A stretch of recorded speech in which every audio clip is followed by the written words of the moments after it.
think I found the perfect controller for Xbox when it comes to 2D games. And I think it goes toe to toe with Microsoft's official offering as well when it comes to 3D games. The controller is made by 8Bitdo, and it's their Pro 2 controller that they've previously released on other consoles, but this is their Xbox version. They recently released it last month in December, and it retails for $45 USD or $60 Canadian. And at that price, I think it's totally worth it because it's significantly cheaper than Microsoft's official controller. The only deal breaker for some people might be the fact that it's a wired controller.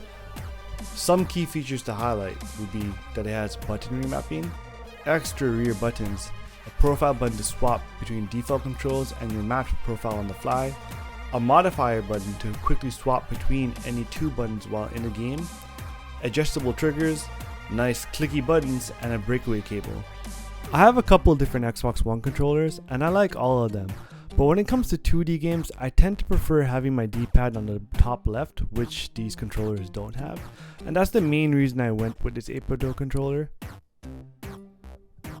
After I unbox the controller, you'll find the manual, which has further instructions if you want to refer to it.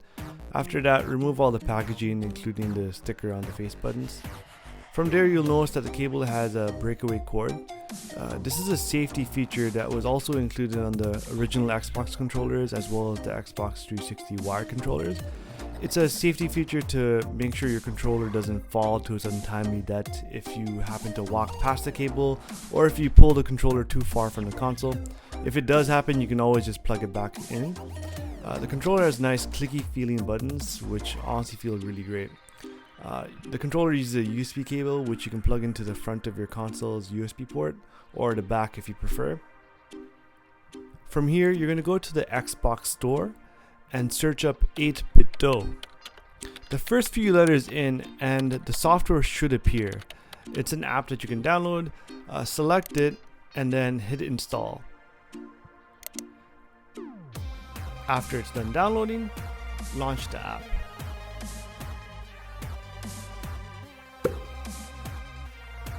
The app has 4 tabs, with each tab allowing you to change various settings. The first tab allows you to remap any button on the controller to any button that you want. For example, I just changed the left trigger to the A button, and I'm now changing the left bumper to the Y button. You can continue like this, changing any button that you want. And after you're done, you can either sync the controller, or if you made a bunch of mistakes, you can always just factory reset it, which will reset it to its default state.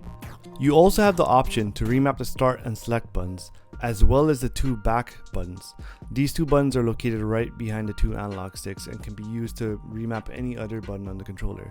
Hover over the left trigger and hit down once, then hit right once, and from here you can access all the buttons. For the left back button, I like to map it to the A button.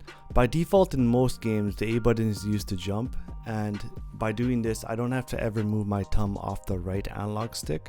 For the start and select buttons, I choose not to remap them because I don't need easy access to them and their default position is good enough. For the right back button, I like to map it to the right D-pad button. The reason being is that one of my favorite games is Rogue Company, and in Rogue Company the melee buttons map to the right D-pad by default. And by having it mapped to the back button, I'm able to melee my opponents while moving, turning, and jumping at the same time. And this is not comfortably done without a mouse and keyboard, so being able to do this easily in a controller is pretty awesome. The next tab is the sticks tab. On this tab, you can move your sticks to see how far in the stick's range of motions are. By default, the dead zone is 0. You can increase the dead zone from the initial spot to make inputs require more movement from the center before it is registered.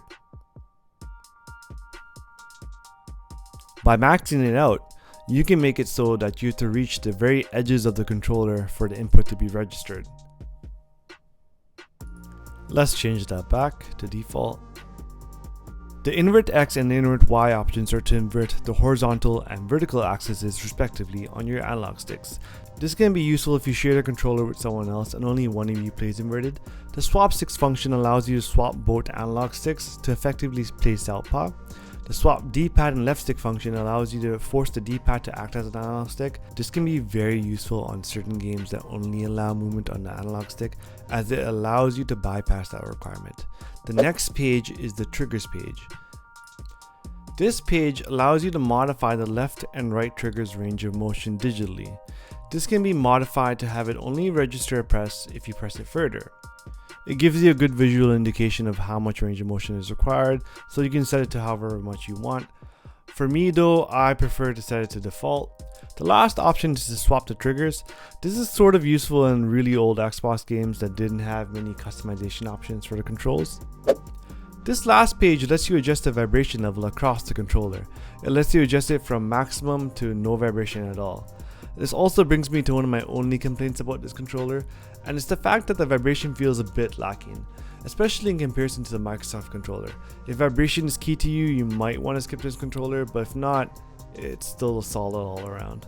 The star-shaped button on the bottom left allows you to swap any of the face buttons, bumpers, or the triggers with each other.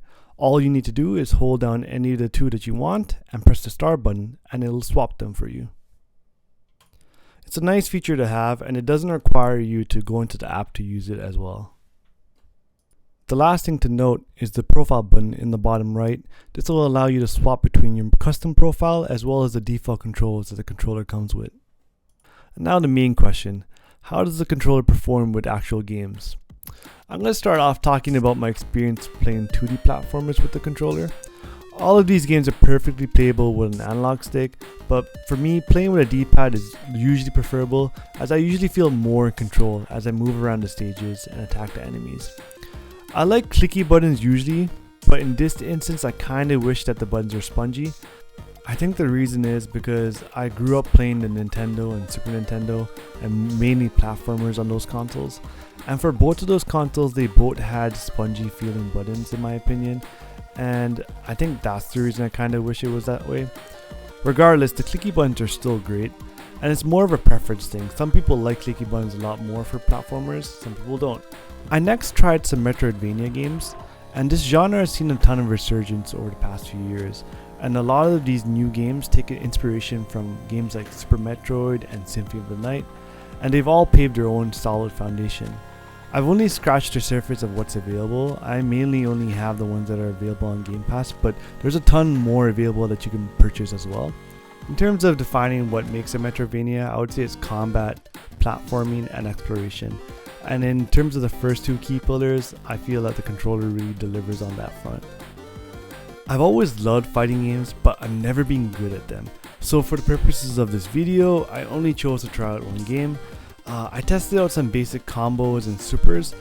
The D-pad and clicky buttons really felt great in this regard, and I can honestly say that if you like the Super Nintendo controller for fighting games, for Street Fighter 2 and Mortal Kombat, then I'm sure you're gonna love this controller because the clicky buttons give you instant response, which is great for fighting games, and the D-pad also has a great degree of control. Beat 'em ups are also a genre that are starting to see a resurgence over the past few years for all consoles. And in terms of Xbox, you also get access to a lot of backwards compatible titles from the 360 era, such as Castle Crashers and Dungeons and Dragons, Scott Pilgrim, Capcom's arcade classics, Cobra Kai, Streets of Rage, Battletoads, the list goes on and on. And speaking of Battletoads, me and my wife started playing through the game the other day, and we had a blast playing it. It felt a lot easier to quickly switch directions with this D-pad, and those clicky buttons have a great tactile response to them. And I know, I keep repeating that over and over, but it's such an important factor for the beat 'em up genre, because it helps you chain together your combos easier when you can nail down the timing of your attacks. Streets of Rage 4 is a key example of this. The game only uses a couple buttons, but the way you time your attacks and use different combinations of attacks allows you to chain together different combos. For example, you can use strong special attacks that drain your life temporarily, and you want to avoid being hit, because if you keep chaining your attacks you can recover that life, but if you get hit once during that chain, you lose that health. So there is a tiny bit of risk versus reward, and as long as you're playing well, that risk is actually very small. I haven't played this game in a long time, but I did beat it on normal and on hard previously with the original controller. And picking up this 8Bitdo controller to record footage for this video was such a blast. Like, the game is itself already a blast to play, but playing it with this controller just felt that much more fun. It felt like I was playing a lost Super Nintendo Streets of Rage game.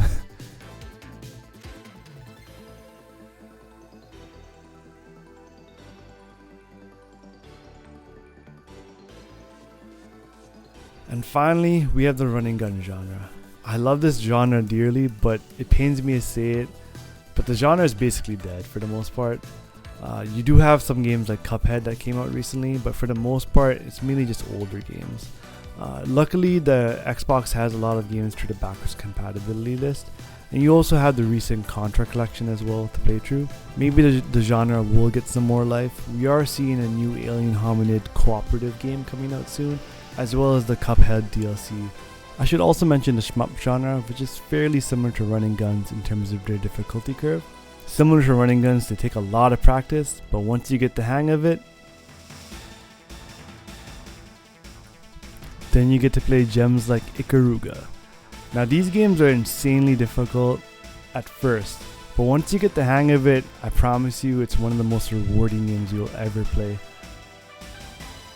I also played a bit of NBA Jam with this controller, and for most sports games it feels nicer to play with an analog stick, but with this game and its retro roots, a D-pad made it feel right at home. I played a couple hours of Puzzle Fighter 2 and Tetris Effect, and the analog nature of the D-pad benefited both of these games significantly. I had exact control of where my pieces were landing, and I can't say the same for when I use an analog stick for these games.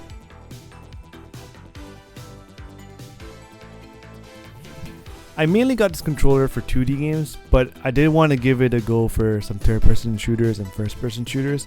For Rogue Company, I only use this controller now because having those back buttons gives me such a huge advantage over other controller players that it's not worth going back to Microsoft's controller. For other first-person shooters, I prefer Microsoft's controller. I find Microsoft's controller more comfortable overall for shooters due to the stick placement and the better grips. For most shooters, I can get away with not having the advantage of those extra back buttons by mapping the most useful controls using a custom setting or using a predefined setting like the bumper jumper setting in the Halo games. If you do think you will value those back buttons, this controller is still an excellent value because there aren't any other controllers with back buttons in this price range for Xbox.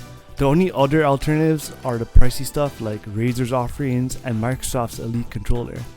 Those controllers are way above the $200 price range. I hope this video gave you some great insight on what to expect from this controller. I think it's an awesome value, especially if you like retro games, and it's a great alternative to Microsoft's first-party controller. It has a great build quality, especially compared to those old Intech or Mac OS controllers. It's not like one of those controllers from back in the day.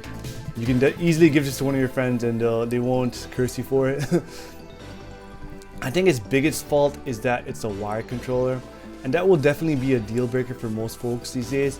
But if you have a smaller setup, like something that's like 8 feet long, then this controller will fit nicely in there because it has a good length. A small amount of vibration and skinny grips may be a deal breaker as well for some, but I don't find that to be an issue that much for me.